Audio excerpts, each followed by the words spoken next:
Musing to the Muse. We sit there staring at each other, constantly turning or facing one another, like two sides of a coin, like we were almost adjoined. Then I go to open my mouth, and it's your voice that comes out, all blooming and bold, all ancient and old, like a forgotten forest full of trees. Your voice, wild, flows through me, and while the words are still my own, you've shown you hold dominion. This is your throne.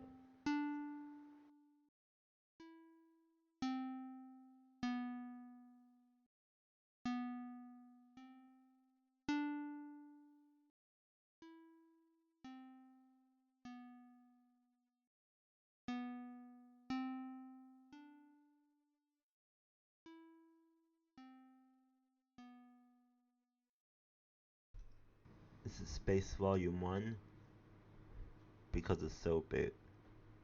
It's so fucking big. You know how big space is? It's so fucking big, y'all.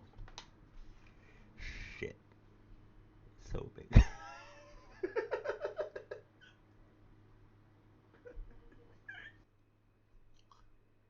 I am confused as to what this is.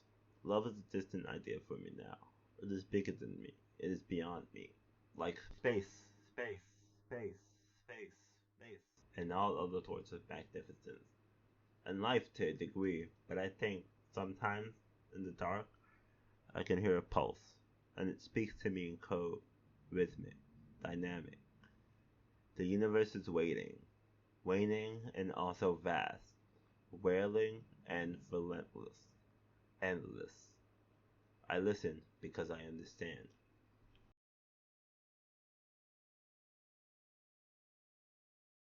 If you could know about the stars in the sky, would you? If you could know the vastness of space, the emptiness, the loneliness, would you? I mean, would you really?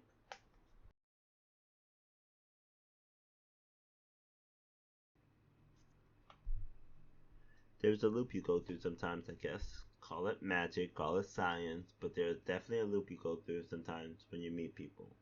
It repeats. You meet, you fall, they leave in some spectacular fashion. It loops constantly until you fall out of orbit. A star without a constellation, just drifting. I guess the star does not drift, in fact, just lies waiting for death, but whatever did I see when the stars started flickering that night when I stepped outside, looked up, and needed something to give me the strength to let my guard down to cry? Was that movement not for me? Did it not shift position to comfort me when I needed it most? And I've always loved you. When I look up at night and reach for you, it is because I know that I am nothing but stardust, and I want to come home.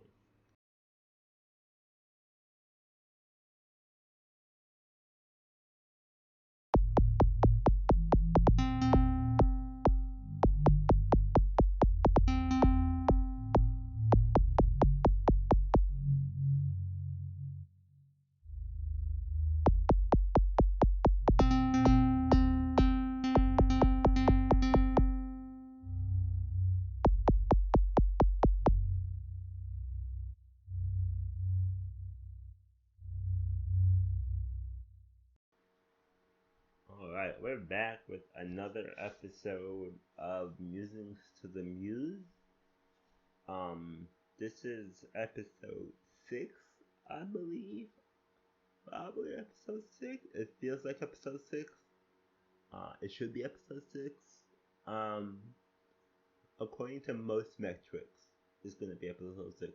And we're going to talk about Space Volume 1 today. Yeah, so you've already heard it. This is one of the ones that I actually recorded in a more professional way. And because the Space Volume 1 is Volume 1 of a series that I've, kind of dreamed up. Um, it talks about space.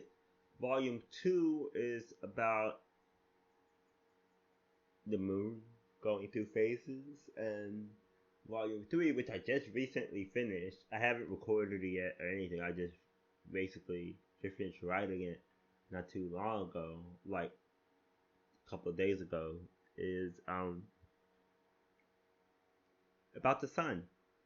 So we'll get to that one when we're ready for it. Like I have to record it first probably and kind of give it that treatment and that love that I've given Faith Volume 1 and Faith Volume 2, of course. Which to say it might take a bit longer to put out there and record because the space pieces are like one of my favorite ones so far that I've worked on. I like space. I like the idea of space. I like the idea of like just looking at like the sky and seeing all the stars. But I also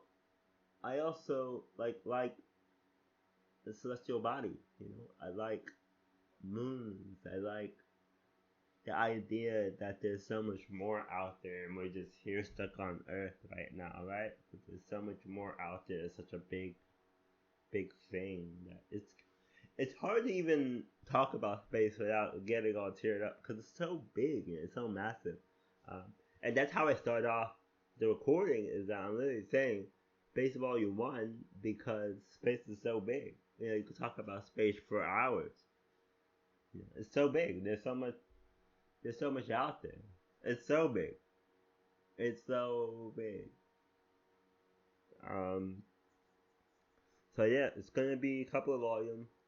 Space Volume 3 is done. I don't know what I'm looking at for Space Volume 4 just yet. I haven't even had the spark yet to kind of think about what I'm gonna talk about. You know what I mean? But while we're here, let's talk about Space Volume 1, because that's what we're here to talk about right now. Okay, Space Volume 1 is different four different pieces. Each one is kind of like its own little journey, I guess you can say. Um, the first one is kind of like me trying to put myself in a place where I'm trying to understand space. I'm confused as to what this is. Love is a distant idea for me now. It's bigger than me. It's beyond me. Like space. And all other sorts of magnificence. And life to a degree. So I'm trying to compare space to all these different things because to me, space is just this big thing, and I'm trying to make sense of it in this piece. That's what I'm trying to do here. The universe is waiting and also vast, willing and relentless, endless.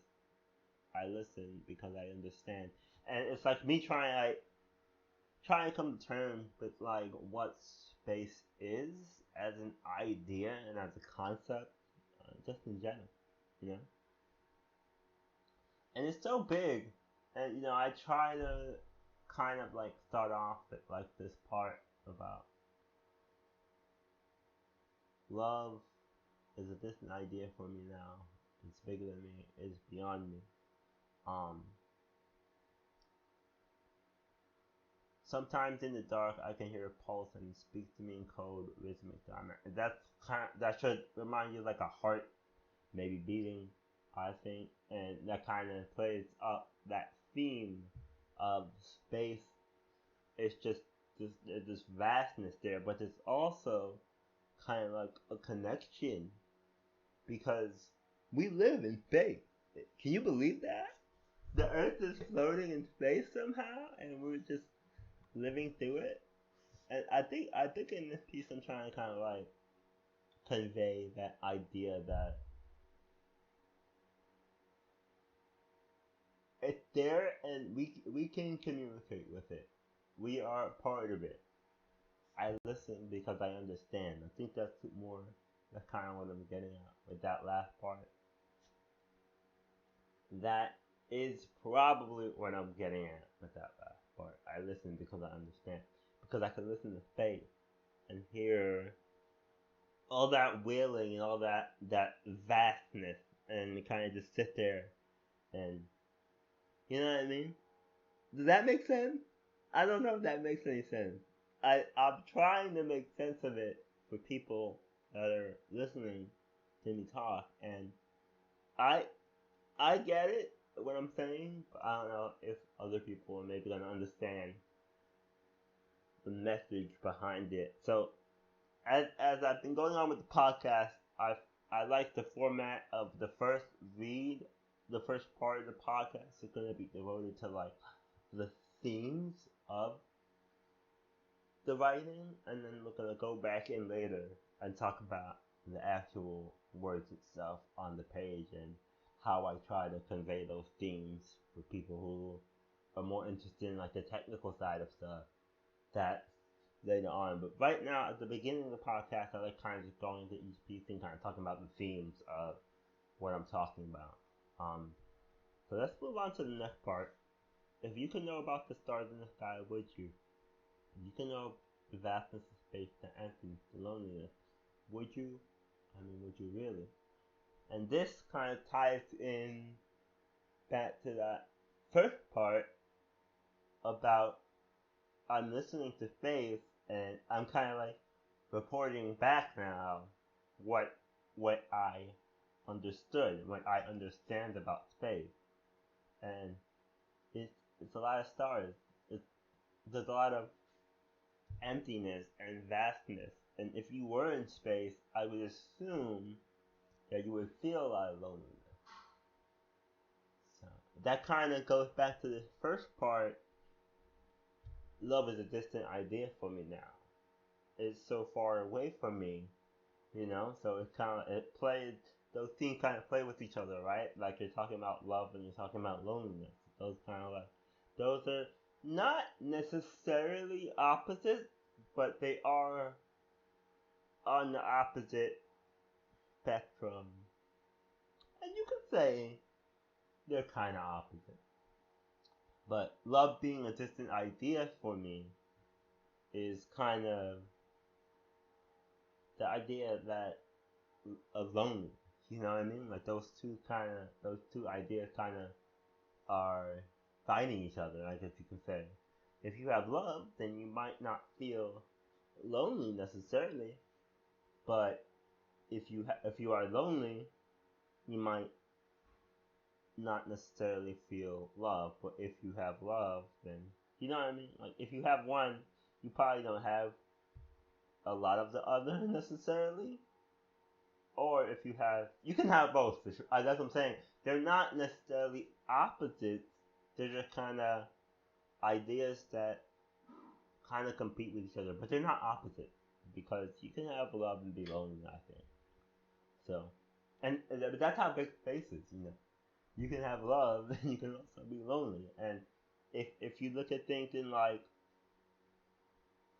a big, vast, open network that is the world and that is people in general, you will see maybe that you know you can have both those things very easily. It's not about one or the other. It's about trying to balance. Not having you're not gonna have 100% love or 100%. No, I guess you can have 100% loneliness if you don't have anybody in your life at all. That's possible, but I don't think reaching. I don't know. You know, I feel like you know you can definitely be at one end of the spectrum, but and you can definitely be at the other end of the spectrum too. I guess you don't have to feel loneliness, but I feel like most people kind of fall in between that. You know what I mean? In between that spectrum of having love and being lonely. I feel like those are. So that's what I'm saying is that they kind of contradict each other having both. You could definitely have both. So there's a scale there, somewhere in between the lines of the scale there, but they don't necessarily like it's not. They're different scales, but when you slide one to the right and to the left, it might move the other one, if that makes sense. So you can have both for sure. I've had both in my life already, so I know I'm speaking from experience here. That you definitely have both. Um, so would you want to know? Is the question that is being asked now.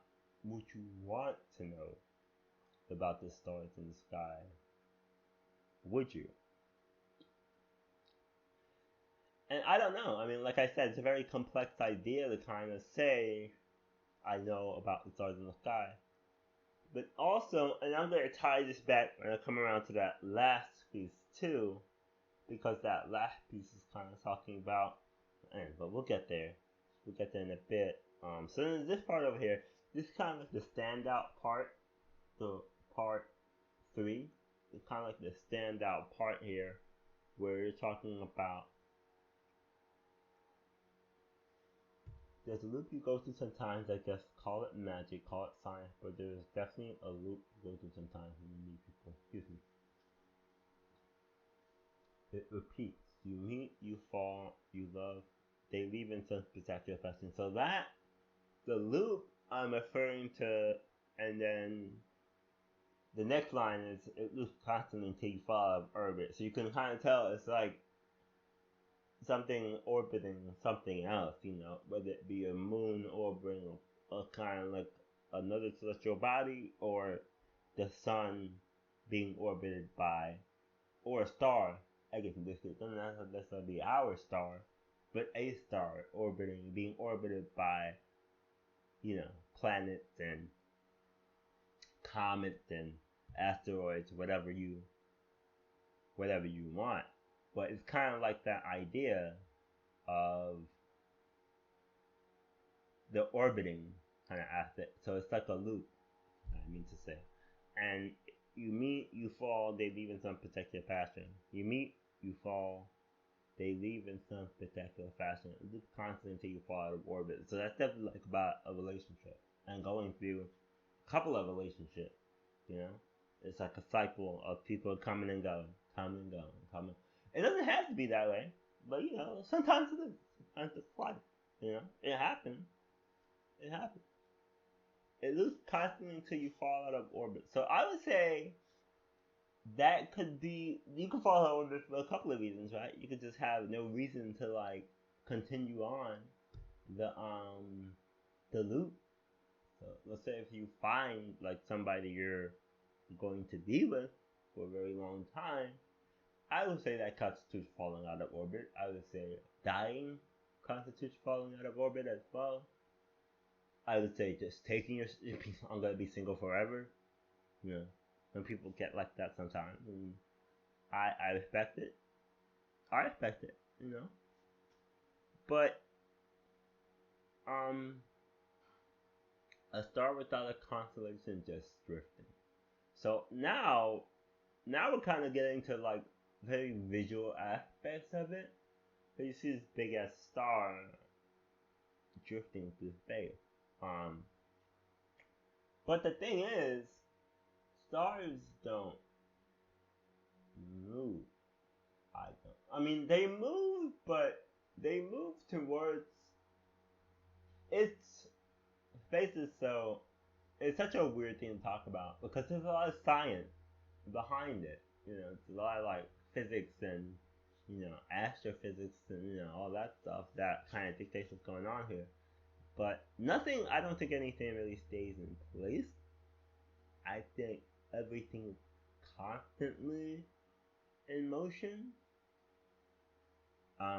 towards the center or away from the center, depending on how you see things. I think we are actually supposed to be moving away from whatever the center point that started all this mess is. You know what I mean? Because the universe is always supposedly expanding out at the very reaches of the universe. It's always expanding out. Like you can't really get to the end of the universe per se.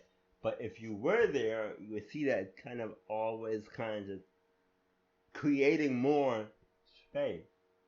So that's kind of a weird concept to kind of deal with as a human being on Earth. You know what I mean? Like it's kind of hard to kind of sit here and say it's so vast, it's endless, and it's always pushing out.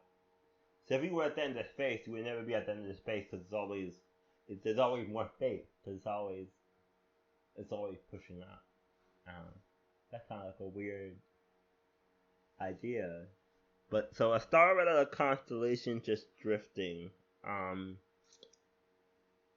I do think there is some drifting that happens there. Of course, I don't think it even likely that it's possible that something can just sit in the same place like that and not be moving.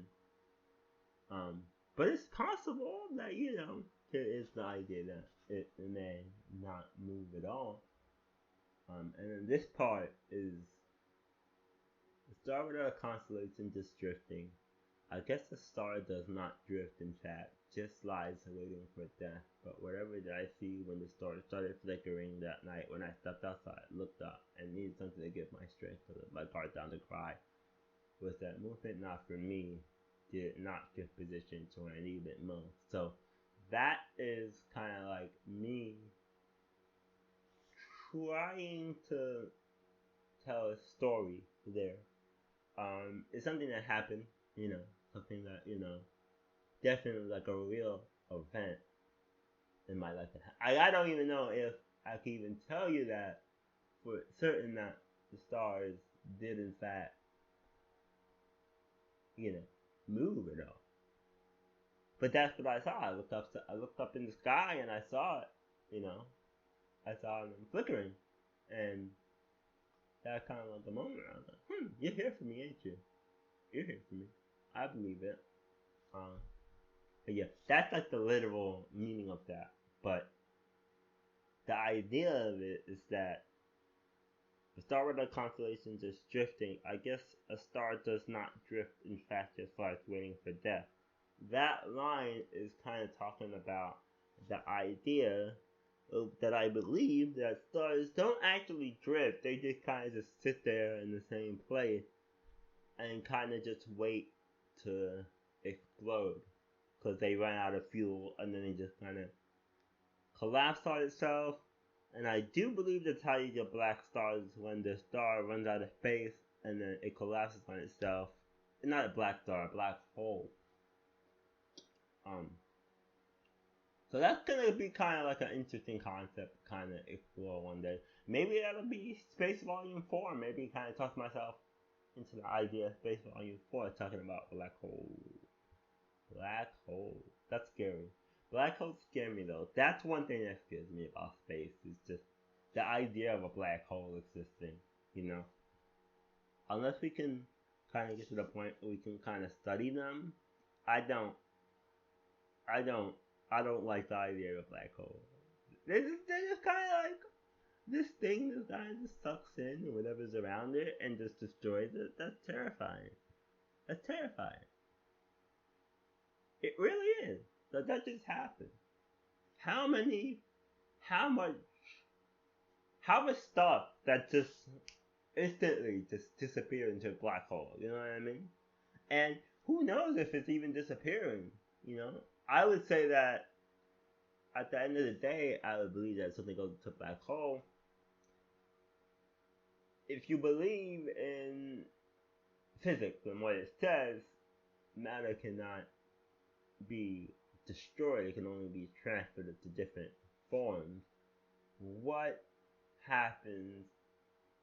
Does a black hole spit it out somewhere else? I think they've seen like images of like black holes just spitting stuff out before. I don't know. I have to do some more research on black holes if I even fathom writing a piece about it. You know what I mean? I don't know enough about the science behind it to kind of understand. And it's such a weird thing because black holes that's like new science. We're still studying those, trying to kind of get on more better. Like the sun is like something that you can see with your eyes. Black holes, you kind of just you don't see them in a visible way. You kind of see the stuff around them bending. You kind of see time and space bending around them. That's how you see a black hole. You don't see the black hole itself because the black hole itself is nothing. It's literally a void that sucks in everything around it. But I could be talking out of my ass here. So yeah, we were talking about the star death, like just lies waiting for death. But whatever did I see that night when stars started flickering when I stepped outside? So my idea is that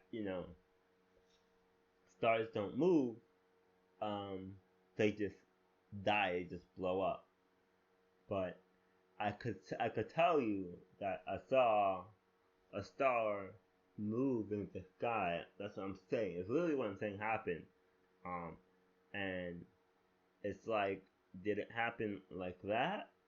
Or was it, me being in a state where I was emotional, looking up at the sky, looking for a sign, and I saw a sign? I don't know. I couldn't tell you. Personally, I'm so far removed from that situation that I couldn't even tell you what it was that I saw, but something happened to comfort me.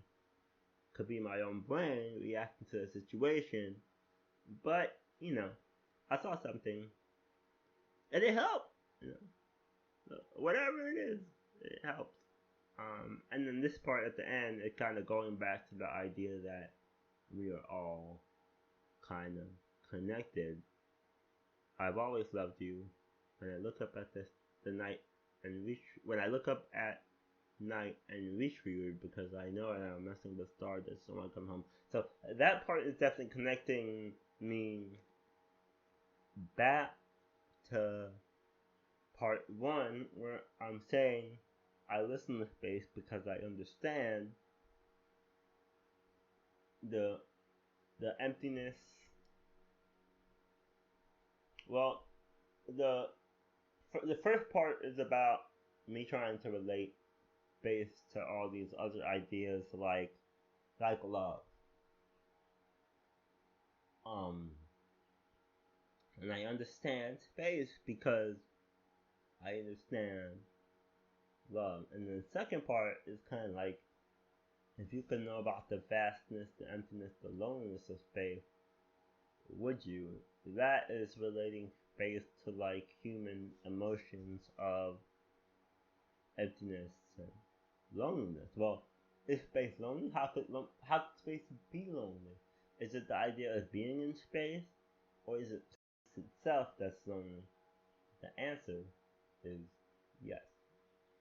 Both those things I'm talking about there. I love the idea of kind of like, and then so it's both those things I said, and then we're gonna go back to the end. And I've always loved you, tying it back to that first part. When I look up at night and reach for you, because I know I'm nothing but stardust and I want to come home. So the idea is that I am connected to space because I am made of the same stuff that stars are made of, that the particles are made of. We're all just really stardust when you think about it. And that itself is such like both a humbling and empowering idea for me, that I am nothing but stardust. But stardust is basically stars.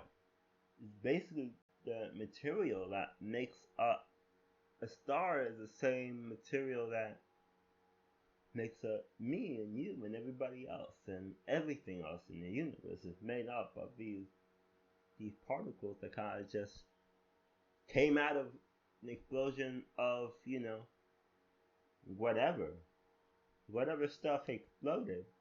I like the idea of stardust because it's like a kind of like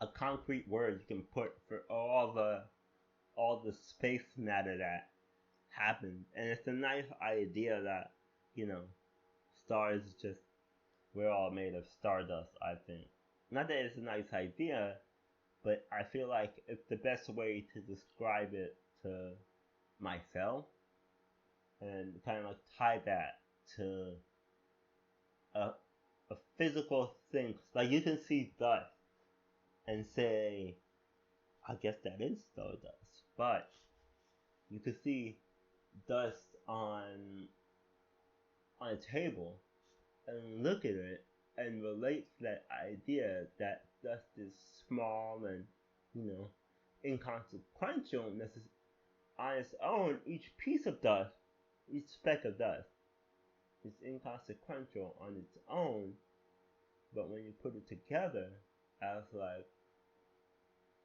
an entity, you can see it, you can feel it, you can wipe it off and put it on a. Now we're talking about a speck of dust on like a table, but in actuality, how is that any different than a human being made of the same dust that space is made of? How is that any different than a rock or any sort of anything, really?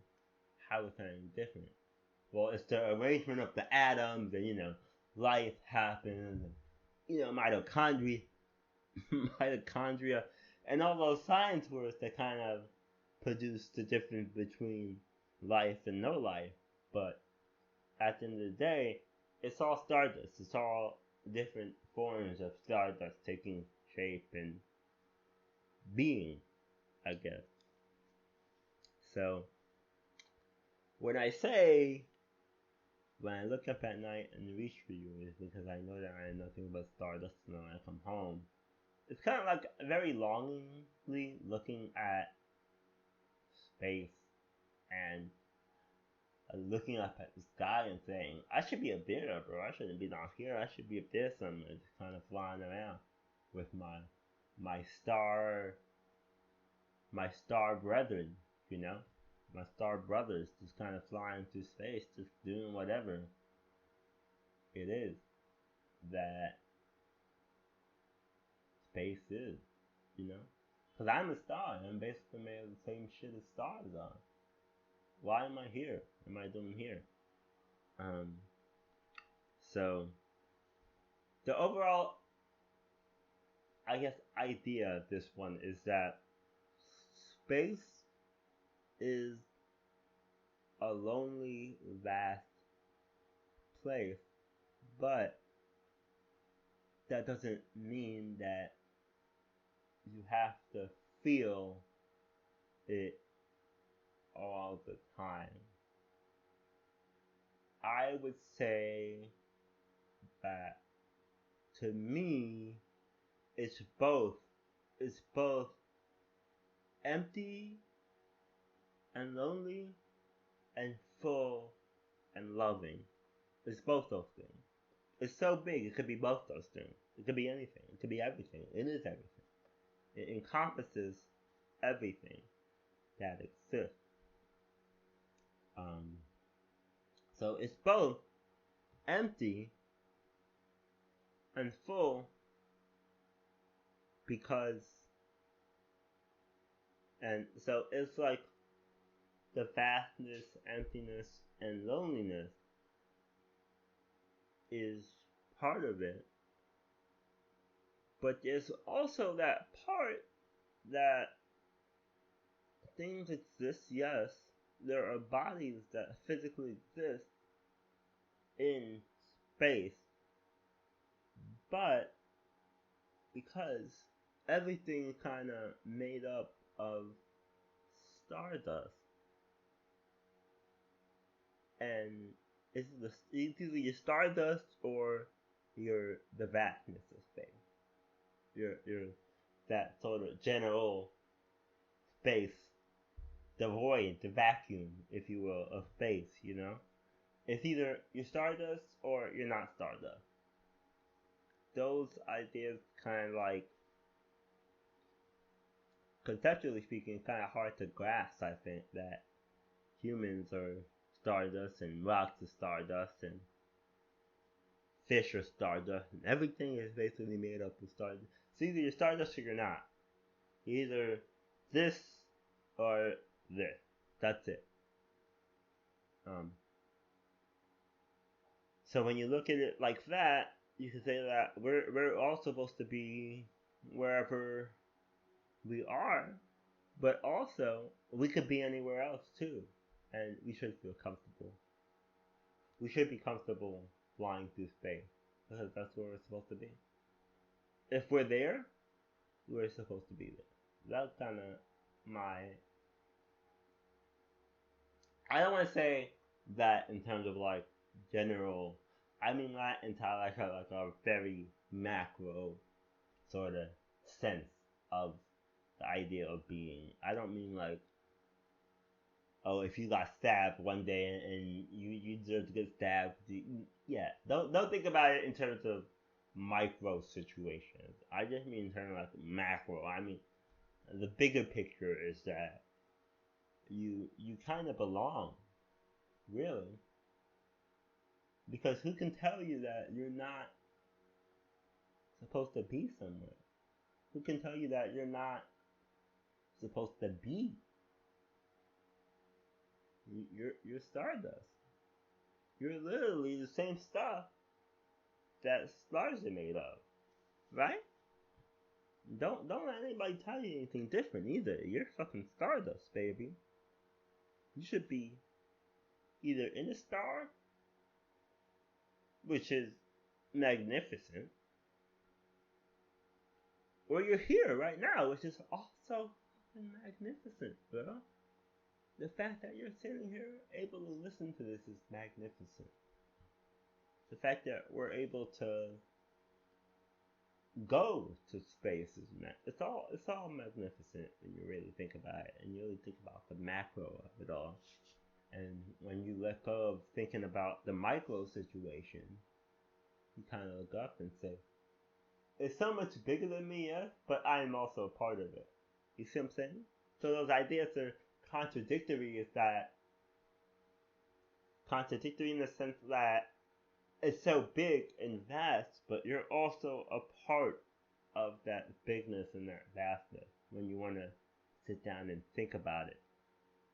I think you kind of come to that point sometimes where you're just like, space is big and it's vast, and I'm inconsequential, maybe, but I'm also a part of this big ass thing that exists. That's everything.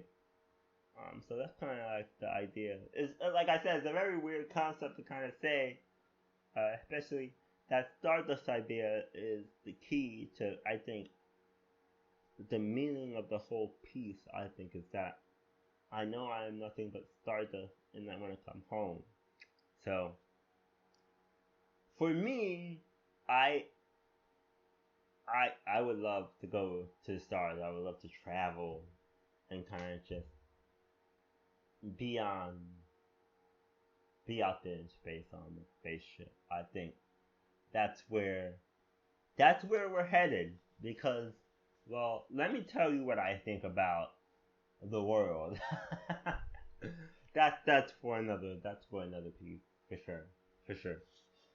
Me talking about how I feel about Earth is that's a whole nother situation. But I think we're destined to be flying to the stars at some point. I think it's gonna happen. I think we're all gonna be, we as a people. I don't mean we as me and you. I don't think this is happening in our generation. That would be crazy to say. Though maybe it is. Maybe we're kind of shooting shit into space and seeing what happens right now, right? We're kind of doing that. We're kind of out there. Or maybe it is within our generation. Um, Most video games right now are kind of anticipating like next century, like middle of next century is when um, Mass Effect, which is one of my favorite game series, um, kind of takes place, and they say humans kind of, the story behind Mass Effect is kind of fun. It's like humans kind of like have to get to the point technology wise where we can find these massive space gates and use them. And once we use the space gate, it opens us up as a real spacefaring civilization, so we can kind of like communicate and see other space beings at that point. Because we've gotten to that point technology wise, we're able to kind of travel to other places. But before that, we're not able to communicate with space, and space is not able to communicate with us. Because basically, they don't know. That's how big space is, right? That's the idea that space is so big that they don't know where where anybody else is till you kind of get to these relays. It's called a relay in the video game, and the Mass Effect is the idea that you can go into this relay and go somewhere. Yeah, that's the Mass Effect. That's the basis of, I think Mass Effect, the basis of the science behind being able to travel through those gates in that video game world setting. Um, yeah. So that's what they're saying in the game, is that so you can kind of like jump into that portal, and what I say about tangents? Right, we don't do tangents here at all. But anyway, that's kind of like the idea behind that system, is that you kind of jump into the portal and go somewhere else, and that's what kind of leads you to being able to communicate with other beings from space. Is that once you get to that point, technology wise, you can just kind of do that. So they're saying like 21, I think it's like mid 22nd century is when humans will be able to kind of do that. That's what they're saying in the video game anyway. So yeah, that kind of happened. We were talking about space and kind of just the connection behind that, and I'm on that video game tangent. But yeah, it's one of my favorite games. Mass Effect. I love space video games. I love things set in space. If you couldn't tell, just by me writing three pieces about space that I love space. I do. I really do love it. I love the ideas. I love the concept behind it. And yeah, we are all stardust. I think that's a big takeaway from the pieces, is that I'm trying to kind of like come to terms with, over these 4 pieces, I'm trying to come to terms with the idea that we were all stardust. And then, so the recording of this piece includes kind of like this kind of weird, musical part at the end of it. And it's kind of just what I think space sounds like. In terms of like just traveling through it, the idea that if space had a sound, that's what I think it would sound like. Kind of lighthearted, kind of like a silly thing at the end of the piece to kind of add some music to it. And you see the music aspect of it comes back in the next piece too, where I got some sounds that I think are appropriate for Space Volume 2. I think it's in there too. But that piece is kind of like just about what I think space would sound like. If space had a sound, I think that's what it would sound like. So yeah, I'm gonna go back around and talk about the word choices and the technical stuff. Gonna take a little break here. I don't know if I'm gonna do it right now. I probably won't do it right now. I'll probably let this sit for a bit. This first piece is gonna sit for a bit, and I'll probably come back later and kind of talk about the actual words on the page, which is half the poem is the theme, I think, and half of it is a technique I try to use to kind of show off the theme. And yeah, we'll be right back. Like I said, for you it'll be no time. For me, it could be a couple hours. It could be a couple days. I don't know. I'm recording this on Thursday. It's gonna be done sometime before Tuesday, because that's when I've decided I'm gonna upload them. It's Tuesday afternoon, I think. It's gonna be the official upload time for the podcast. New episodes every Tuesday. And we'll go from there, I guess.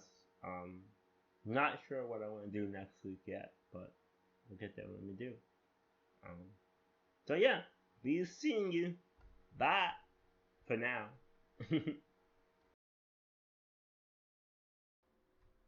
Alright, I guess we're ready to go here. Let's jump into the meat and potatoes of the day. Yeah, so this is a couple of days after I recorded the first piece of this one, and today we're going to talk about the more of the technical aspects of what's happening in Space Volume One. I like giving it a day so I can like sit down with it, and this is probably going to be my process moving forward too. I like sitting down with it for a bit, speaking my words on the first piece, giving it a couple of days, and listening back to the first piece of it, and then recording the second piece. And I think that works just better overall, so I can be in the right headspace to kind of talk about the technical aspect, but also kind of like ruminate as to what I thought. Because some of these thoughts, I'm getting these thoughts out for the first time, really, just verbalizing it for the first time. Like I've written it and I've read over it so many times at this point. But like when it comes to like verbalizing what it means, and that's the first time I'm doing this. I have it in my head, it's just kind of dragging it out, and sometimes it's 20 minutes, sometimes 30 minutes, sometimes it's 40 minutes. Like this one was approaching 40 minutes on, and who knows? Did I think I would talk for 40 minutes on this piece when I started? Well, I can tell you I didn't. It's not that long of a piece, but I guess there's a lot going on there that I want to talk about, and I don't really know what I'm gonna talk about till we're in the space where I'm actually sitting down and talking about it. So that's the fun part about it, is that at the end of the day I don't know what I'm gonna be talking about till I start talking about it. So I mean I plan, if I had a game plan for like a script for pieces, I don't know, maybe at some point I might have to work on a script for this. If the piece is like really long and I feel like I'm gonna get sidetracked a lot more than I normally do, then I might have to work on more of a scripted format for, you know, kind of lines that I have to hit. But it wouldn't be like words. It'd just be like, okay, talk about this, talk about this, talk about this. Maybe the next time I come back, I'm gonna have more of an organized kind of like, at least a little bit of like a list of things that I kind of want to touch on for each piece, instead of just kind of like reading the piece over and over again saying, you know what, that's kind of cool, let's talk about that. You know what I mean? Maybe I'll come out here with a bit more organized of a list to kind of, at least like certain like points, because there are definitely certain points in each piece that I kind of like touching on. And at least for the technical, I think more for the technical aspect of it than the theme aspect. Because the theme aspect is me just kind of like sitting down and just reading it and kind of going over it in terms of like big terms and like big ideas. But when you're talking about like technical stuff, you might. This is me metagaming in this podcast right now, where I'm talking about the podcast while I'm podcasting. Isn't that cool? Don't you like this?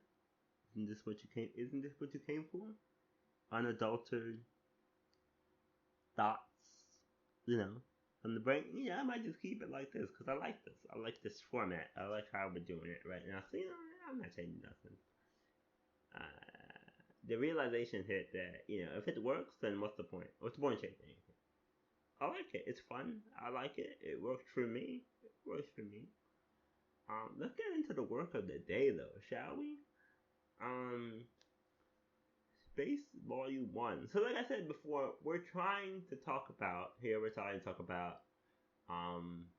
how big and vast space is, but also how the duality of it is that space is big and vast, but we, as people, as entities on Earth, we are still part of space, the big vastness of space. So there's that duality there of both it being very big, but also very small. And as the poem goes on, I think you kind of get a sense of that thematically, but also just the words, you know? It's like, okay, so let's talk about the first part. The first part is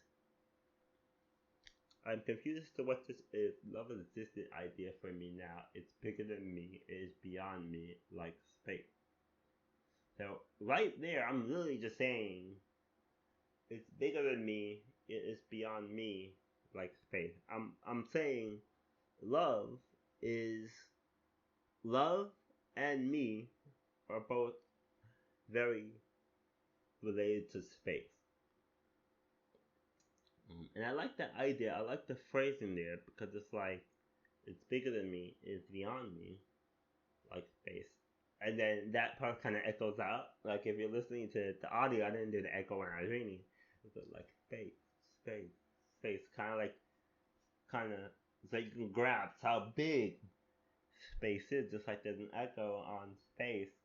Um, and I like that interpretation of it is that space echoes out into nothing, I guess.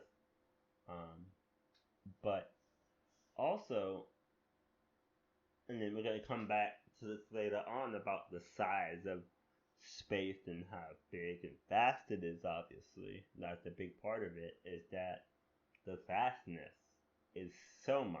You know what I mean? It's so big. But so for me, the idea of the poem is trying to convey that, but also kind of relating it to myself. So when I say it is bigger than me, it is beyond me, I'm trying to kind of put myself in the situation and trying to say, okay, well, where do I relate to this big, huge concept of space? You know? It's bigger than me, it is beyond me. That's what I'm trying to do there with those words here. It's just trying to relate myself to how big and vast space is. And it's hard to do it. And all sorts of magnificence, but I life to a degree, but I think sometimes in the dark. That line, and life to a degree, you know what I mean?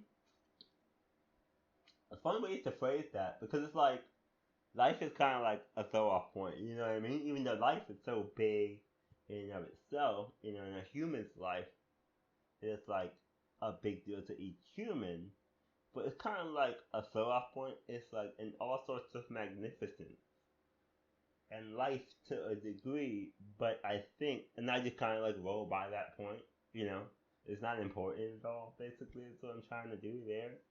It's like, and life to a degree, but I think sometimes in the dark I can hear a pulse, and like, we're just focused on space. We're not thinking about life, we're talking about space. We're not talking about individual lives. We're not talking about individual people. We're talking about space, which is a big concept. So we're gonna say in life to a degree, but I think sometimes in the dark I can hear a pulse and it speaks to me in code, rhythmic, dynamic.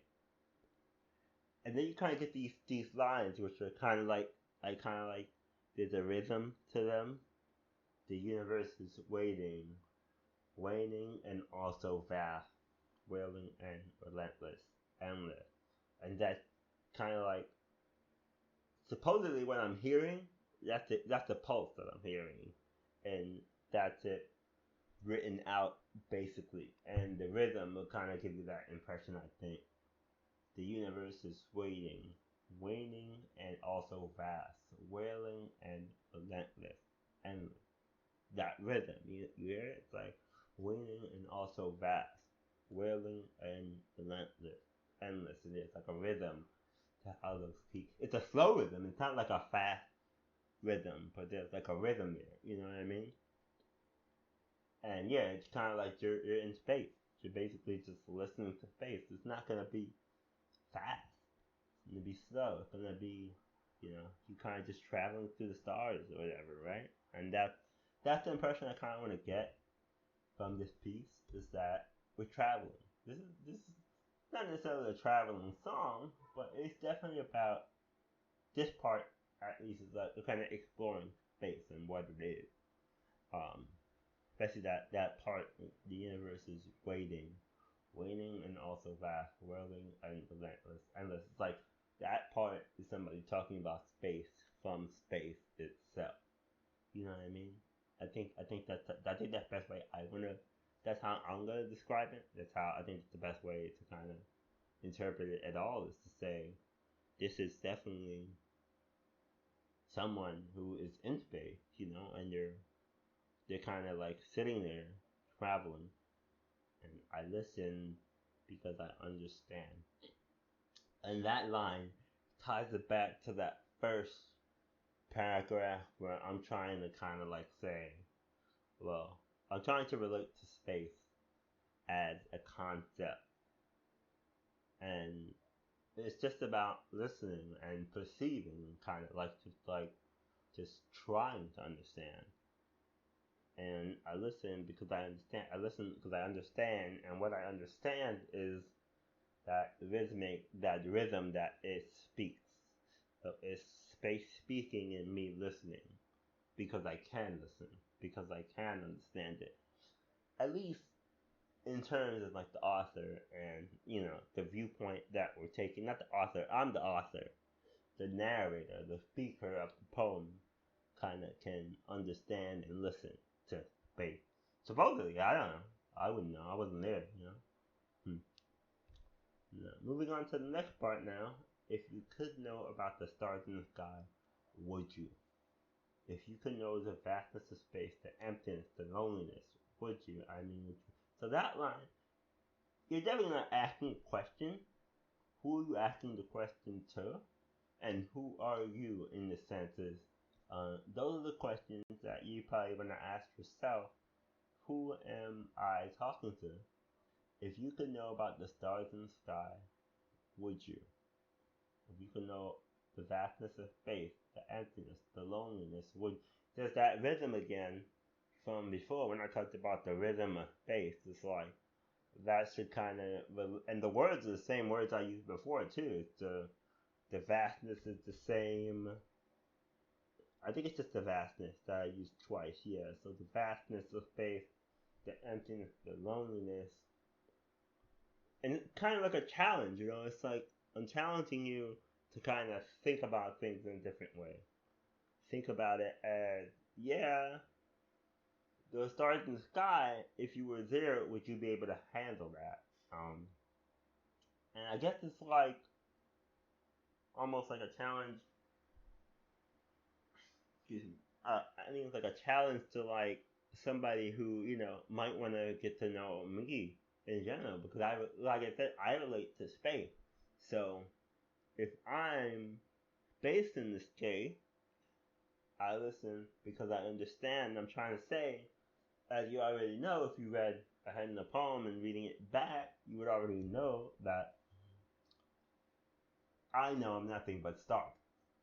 That, and like I said, that's the takeaway of this piece in general is that I'm nothing but stardust. You're nothing but stardust, right?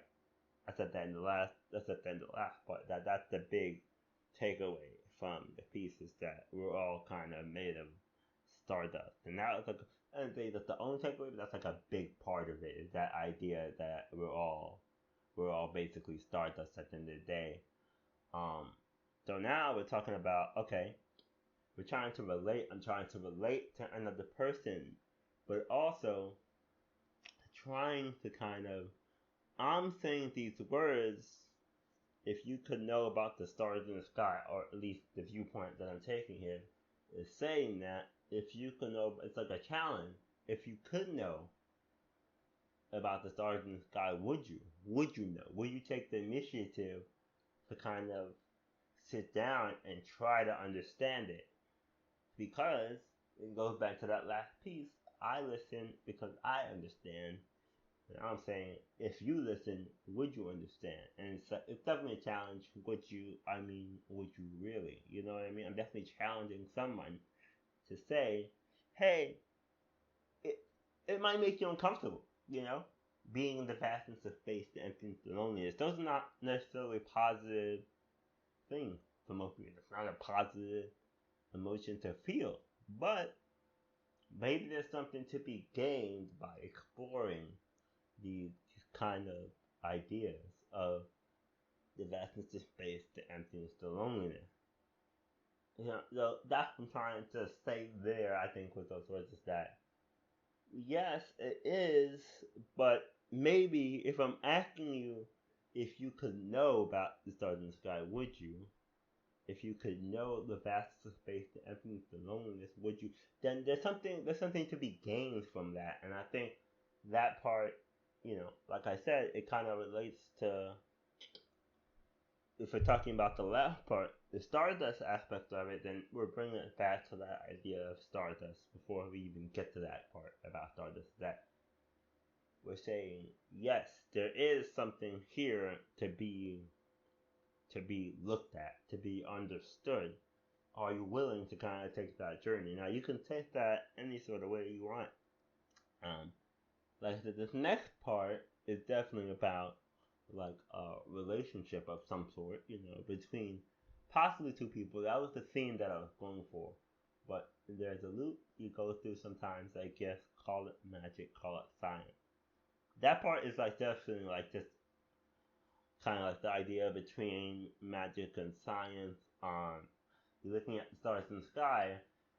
When you have the information and you have the knowledge to kind of understand stuff, you can maybe make it, the difference between magic and science a lot of time is understanding what it is that's happening in front of you. Like if you see something and your mind automatically says, "Oh, that's pretty magical," it's probably because you just don't understand. If it's like a real, like, I would say like a sparkler, the sparkling wands, you light them on fire and they just sparkle. That that's magic. If you don't know what's happening in front of you, like, or even like, guns. Guns are, I would consider all. There's so many things in the world that would seem like magic if you don't understand what's going on. So call it magic, call it science, but there's definitely a loop to go through when you meet people. It repeats. So now we're kind of like talking about this idea. We moved on from the magic science aspect, and now we're just looking at it. Okay, whatever it is, this is what happens. This is literally what happens. It repeats. You meet, you fall, they leave in some spectacular fashion. So this is kind of, we don't talk about the orbit yet, but the loop. If you're talking about space and you're talking about looping, you're probably getting the image slowly popping up of like something spinning around something else, some celestial body, the moon circling the earth or another planet, moons, or the earth circling the sun, or some other celestial situation that's happening. You know what I mean? Like we're probably thinking about that already because we're talking about a loop. A loop could be an orbit, and then we kind of confirm it later on. It loops constantly until you fall out of orbit. So then you're definitely thinking about the orbit that we're kind of going for with this situation.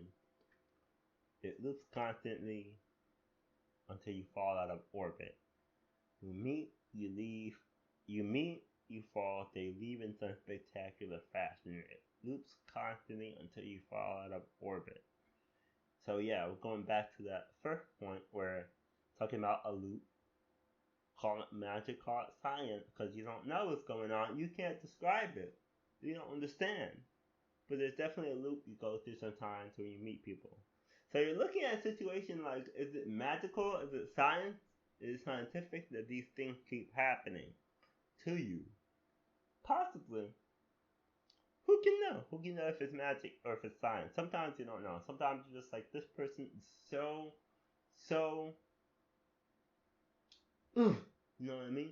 It's gotta be something, it's gotta be magic. Like, there's no science that can explain why this is happening right now. So it's gotta be magic. You know what I mean? Till you understand the science behind it. If you can look back and say, okay, well, there's a lot of science here, you might not feel that way later on. And I think understanding things in a scientific context and bringing it from the realm of magic to the realm of science is it's an interesting concept for one, but two, it allows you to rationalize things that are happening sometimes. Sometimes. And I think sometimes being like, you can, because some people, you can understand something, but you still can't get your head around it because of your own blocks and your own stuff that's going on in your head at the time. You know what I mean? Does that make sense? That, you know, you can actually sit there, listen to something, understand it, but still not internalize it, I guess is the word I'm looking. Internalize it. And you can do that. And that's completely okay sometimes. It kind of just be like, I don't accept that. That's just, my brain is just not able to wrap my head around it. I would say that's not necessarily, it sounds like ignorance, but it's not necessarily ignorance. It's more like, how do I put this without sounding like I'm just saying that people are ignorant? No, I just feel like it's just like sometimes you're just gonna be in a situation. It's just easier for you to just move on with it without considering it, what the implications of it are. Um, you meet, you fall, they leave in some spectacular fashion. It loops constantly until you fall out of orbit. So now we're confirming that we're talking about an orbit of some sort. A star without a constellation just drifting. That line is kind of, there's a lot going on with that line. A star without a constellation just drifting. Because I said, okay, well, if we're doing it based upon science, then this line is technically correct. What I mean to say is that a star without a constellation just drifting. I mean, it's just drifting through space, right? But the thing is that that's not really how things happen in space. It's more complicated than that because, like I said, space is always kind of moving. So if you're in space, you're always kind of moving, but that's not necessarily what I'm talking about. And I try to go into that point with a contradictory statement that says, I guess the star does not drift. In fact, just like waiting for death. So now, again, that contradiction is literally like, okay, a star without a constellation just drifting, and I say, wait, no. And there are parentheses in between the same part. There are parentheses. If you look at the words on the page, there are parentheses because it's like we just threw out a very broad, very wild statement. A star without a constellation just drifting, and then the parentheses are kind of there to kind of like explain what we're talking about here. And this part is literally like I said it before, it's like a story inside of the piece itself. So the parentheses are kind of like there to kind of say we're drifting off to this point while I'm explaining the idea of of a star without a constellation that's drifting. We're also kind of drifting away from that point. There's like an asterisk. Imagine an asterisk. If it wasn't a parentheses, it'd be like a little asterisk there. I guess the star does not drift in fast, just lies waiting for death. But whatever did I see when the stars started flickering that night when I stepped outside, looked up, and needed something to give my strength? To give me the strength to let my guard down to cry. Was that movement not for me? Did it not shift positions to comfort me when I needed it most? So that part is a very personal part where I'm just like, okay, this is me putting myself on a celestial level. You see what I'm saying? Like when I say something like that, I'm literally saying, hey, the stars literally flickered in the sky to give me a sign that I could relax and, let my guard down. That's literally me saying, hey, it goes back to the other points, I think, where we're talking about love and we're talking about the emptiness and the vastness of it, and me challenging you to kind of look at things. But also, this part is like the most personal thing in the poem, I think.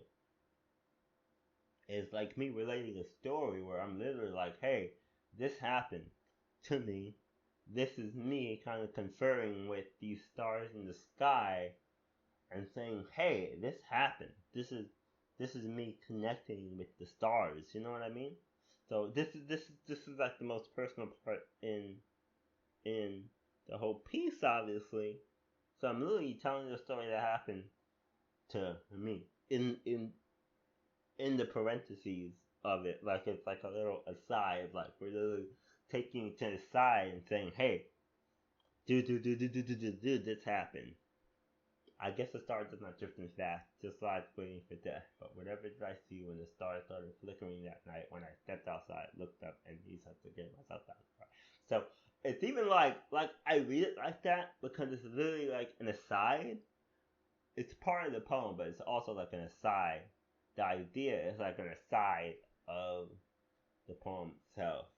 Um, so I do like that part a lot. It's just like the way it sounds and the way the words flow, and I'm like, I, I, I, I, I. Before in this poem, I said you. Sometimes when you meet people, it repeats.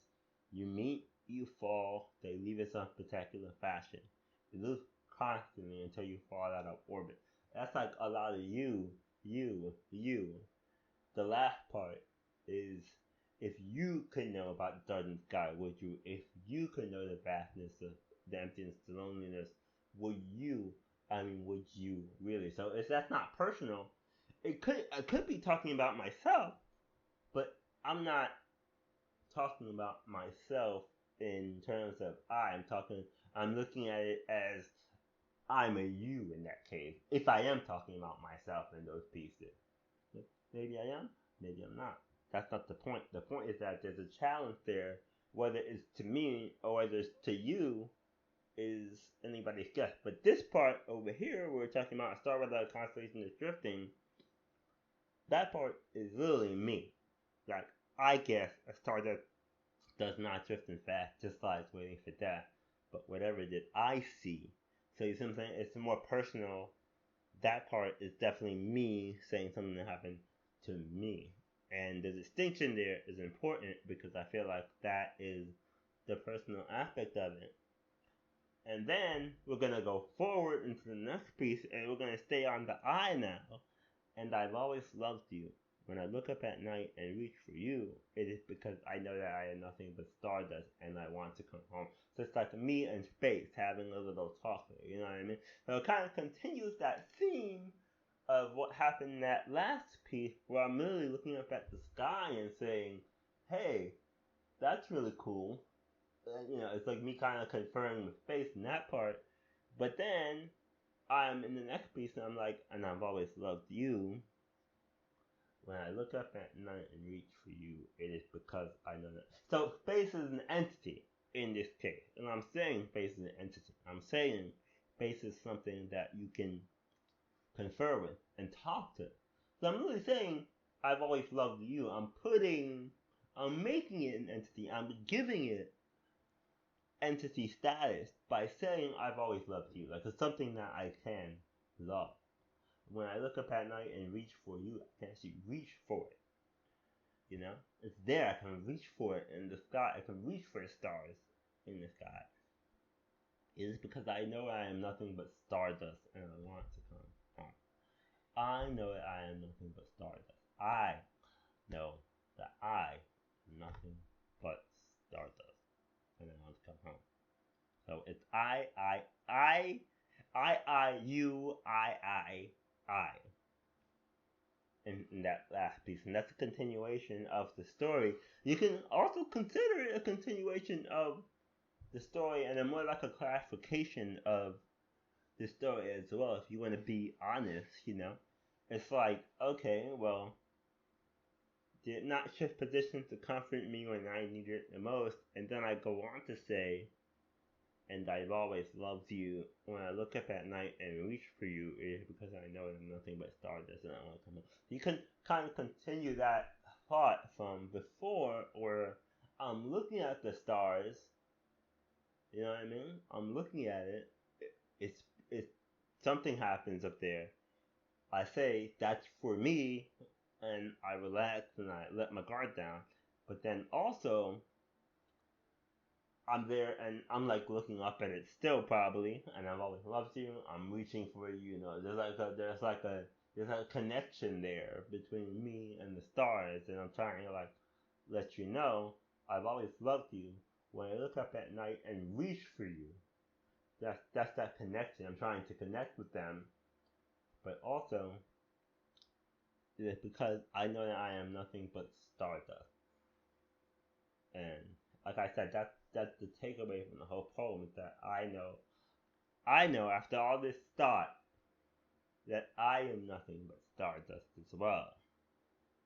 Um, and I'm gonna come home, and that is, you know, I understand. I listen because I understand that I am part of this waning and this wailing and this relentlessness and this emptiness and this loneliness and this vastness. All these words that kind of like to signify that how big it is.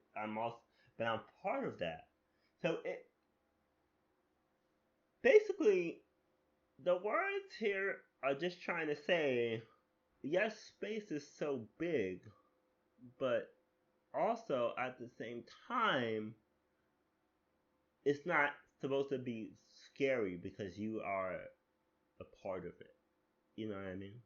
Especially that a star without a constellation just drifting. I guess the star does not drift, in fact, just slides waiting for death. That part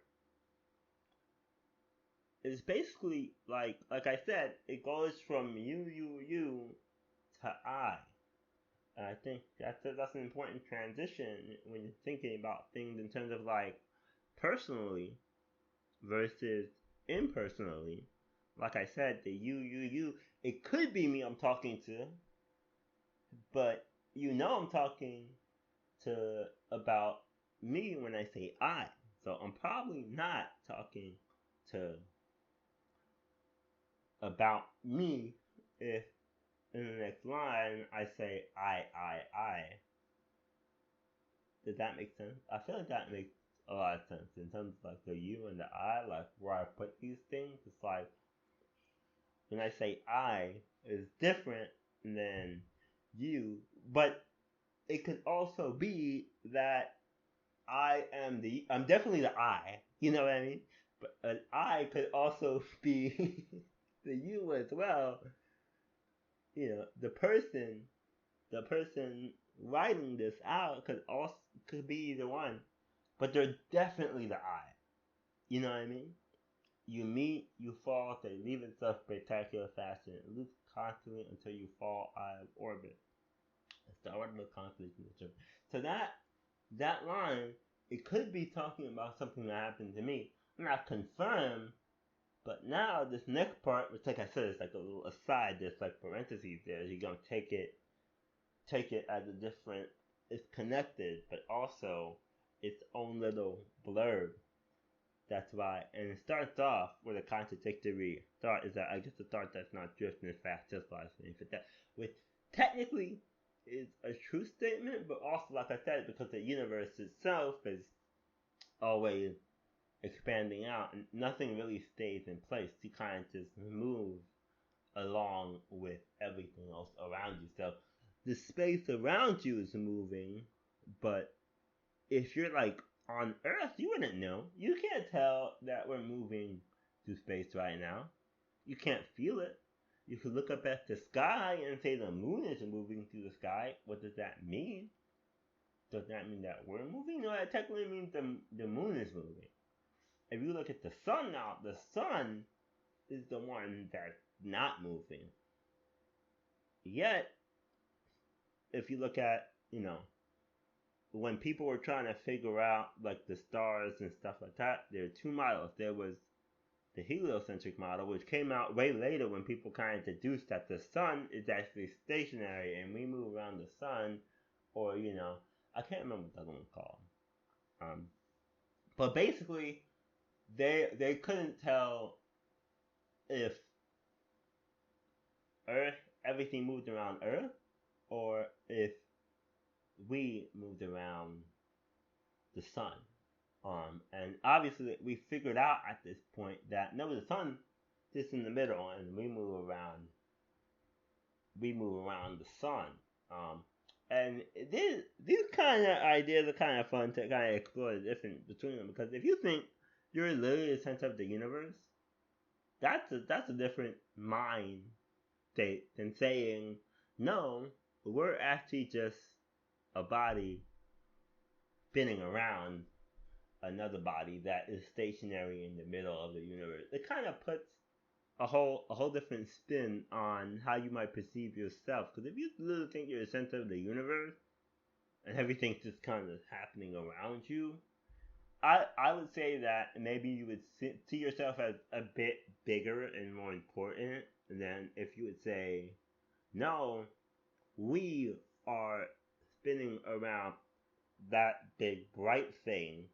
So, potentially speaking, there are other big bright things with other things spinning around them. So it makes you feel smaller than you were before, when you felt like everything was circling around you and you were the center. Um, that's how I feel about it. So the two different ideas that, when it comes down to it, is that you're thinking about idea between uh you drifting and, okay, a star without a constellation just drifting. Now we're talking about, okay, well, if the stars drifting, that's one thing. If a star is not drifting, then just like waiting for death. But whatever did I see when the stars started flickering that night? So, like, the contradictoriness of it is what I wanted to talk about with that point. Is that depending on how you see the situation, it kind of changes your perspective, obviously, because you're seeing it differently. It changes your perspective on a couple of other things. You know what I mean? If you if a star in a constellation is just drifting, okay, that's one thing. Okay, it's just drifting. It doesn't have anybody. It's kind of chilling out. It's going through space by itself, which is due to be weird, honestly, because stars have a lot of gravity to themselves. So if there's a star, it's probably pulling pulling something around it. You know what I mean? Like, there's something going on there usually. Usually when a star is the explosion of a star, it shoots out a lot of particles, and those particles, because of the gravity of the star that's been created, will create bodies around it. So you're never gonna really have a star necessarily with nothing around it. Though there probably are stars with stuff not around it. It's just, you know what I mean? Like, it's probably unlikely. I couldn't tell you one way or another. Like I said, I think most stars probably have something around them. But you can know there's probably a lot of stars out there without anything around them, and they just sit there. Who can know? We don't know. We haven't seen the whole universe. We haven't even seen a fraction of the whole universe yet, is what I think. If you're able to get down to the brass tacks of it all. The thing is so big. It's so big. It's so big, bro. You know how big space is? Um, but anyway, let's get back to that last part. And I've always loved you when I look up at night. So the spacing here is important because I think everything else. So I don't know. I don't think the formatting allows me to do it on YouTube, but the original spacing for the piece at the end is like, and I've always loved you, lines up with everything else, and then the next line is like a tab ahead. When I look up at night and reach for you, and there's another tab, I go down from the beginning of the line, and I tab again. It's because I know that I'm nothing but stardust. So kind of like a stairway going down. Um, Kind of like a twinkling effect I wanted to add to that last part of it. So I just wanted to kind of add that in there. But I think we're kind of coming to the end of this now, where I kind of said, okay, and I've always loved you. When I look up at night and reach for you, is because I know nothing but stardust on something. So that's like kind of dragging home that point, like I said about the I and the you. It's very personal. Space is very personal. to me. I feel like I said at the end, I know that I am nothing but stardust, and I want to come home to you, babe, because I'm part of it. So if you want to loop it around to the beginning now, let's go up to the top. I am confused as to what this is. Love is an idea for me now. It is bigger than me. It is beyond me, like space. So at the beginning, we're saying one thing, it is bigger than me, it is beyond me. But then at the end, we come to the realization through thinking about it, through this process of, toil and trouble that we had to go through to kind of get to the end of the poem. We're saying, actually, but wait, I think we kind of come to the conclusion now that I know now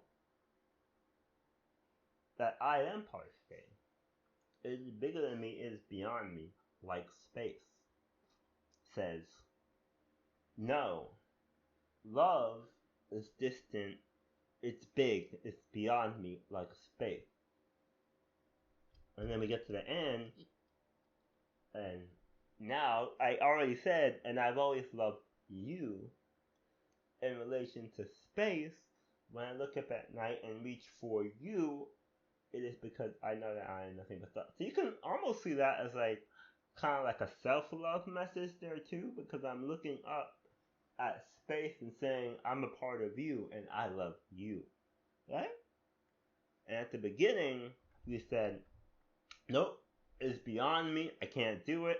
I can't deal with it right now. Too big, too vast.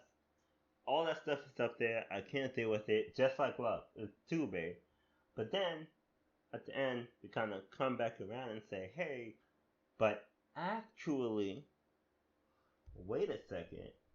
Nope. And I've always loved you. When I look up at night and reach for you, it is because I know I'm nothing but stardust and I want to come home.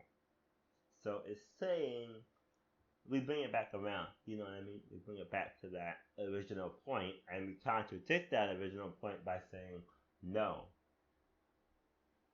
I can love, one. Two, I am space.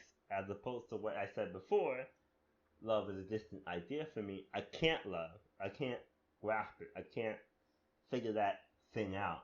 And then we come back around at the end and say, no, I can. I do. And I love you, space, because I am a part of you, space. Yeah, that's a lot. That's a lot of words there that I said. But yeah, I hope that helps a bit. That was a lot of fun. I didn't think I'd have that much fun talking about it, even the technical aspect of it. But when you go through line by line, it's a lot different than you're looking at the whole piece and saying, "Oh, these are words on a page right now that we're looking at that we're trying to understand. These are words on a page right now." We could always say that at the end of the day, these are just words on a page. Till you kind of put some context on it. So I feel like you need both pieces of the story, which when I say both pieces of the story, I mean the theme and also that technical aspect of it where we go in and sit down and kind of talk about each word and why it's there and the message behind each word. I think that's also really important. When you talk about anything, when you talk about any piece of communication, there's context to it. There's the macro context of the whole piece, and there are the big themes and plot lines and stories. But also, when you take it word by word, there's also kind of like a micro aspect to it as well. And one word, especially if you're talking about difference between I and you, those are two different concepts, right? At the same time, it's like an evolution of it. You know what I mean? So this is what I'm talking about. Okay, I am confused as to what this is. Love is a distant idea for me now. Is it bigger than me? Is it beyond me? Like space. And then I say sometimes in the dark I can hear it, and I listen because I understand. So now I'm trying to kind of reach out and commune with space in that first piece. So I'm saying at the beginning, I don't know what's going on. But sometimes I sit down and I listen, and because of that listening, because I've tried to sit down and listen, I gain some understanding. And then by the end of it, I fully realize that yes, I do understand what it is, and I do know more than I thought I knew before. Maybe I always knew. Maybe I always knew, and I just was ignoring it, or maybe, like I said, I was confused. I am confused as to what this is, right? So I think it's just some clarity at the end, and I've always loved you. So it's going back to that original point where I said, I don't know what that is. What's love? I don't know what that is. But then you say, okay, I've always loved you. You're faith. You're big half. You're this whole thing. You're everything. I'm space. I'm nothing but stardust.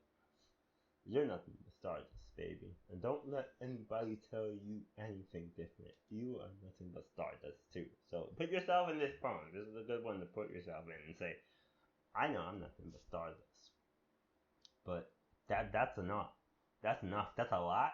And that's enough. That's all I have to be. I don't have to be more than that. That's so much. That's so much. That's so big, bro. That you're nothing but stardust. You know how big that is? Jesus Christ. You know how big space is, bro? It's a lot of fun. I'm loving this so far. Yeah, so we're gonna end it here. I think that was a good thing to end. A good explanation. I did run pretty long here. I mean, this is like 15 minutes, I think, of me talking about it. The words on the page, which is to say, not what I was expecting, but a lot of fun regardless. A lot of fun. Yeah, so this will be episode 6. This is coming out tomorrow. I gotta go through, splice it together, do some audio fixing, and yeah, it'll be out tomorrow on Tuesday, bright and early on Tuesday afternoon sometime. And yeah, we'll be ready to go. Thank y'all for listening. Thank y'all for tuning in. If you're listening, the only place it is on YouTube right now. I haven't even gotten to the point where I even want to put it anywhere else, but at some point it will be other places, I assure you. It will be other places, but YouTube is the home right now for all my art stuff. So I like it because you can just click over and search for Space Volume 1. It's up there. If you just want to listen to the track by itself, you can listen to the track by itself. And everything kind of like that. I like YouTube. You can put audio, you can do podcasts, you can do a lot on YouTube that you can't do on other platforms just so easily just by uploading a video and telling it what it is and where you want to put it. And then like, okay, cool, that's it. It's so easy. So yeah, this will be it. We're done here. It'll be a fun one to kind of listen to and talk about. And yeah, this is one of my favorite poems because space is so big, so big, so big. And yeah, that's that part at the end. I'm not gonna talk about it at all. Like I said in that last piece, it's just what I think space sounds like. Like that's just space to me. Those are just space sounds to me that I put at the end of it to kind of like accentuate it, accent it, put an accent on it at the end to kind of take you there. More so about taking you to space than it is about adding to the piece itself. I just want to take you on a journey through space right there. And I think you kind of get that wailing aspect of it through that piece that I did at the end of it. So yeah, I'm not gonna talk about it again. I think it's just very, very much just like bass sound to me. That's what bass sounds like to me. And yeah, that was fun. That was a lot of fun. And yeah, we're gonna wrap it up here. Thank you for checking out the podcast if you're listening. And yeah, see you next time. Love y'all. Bye.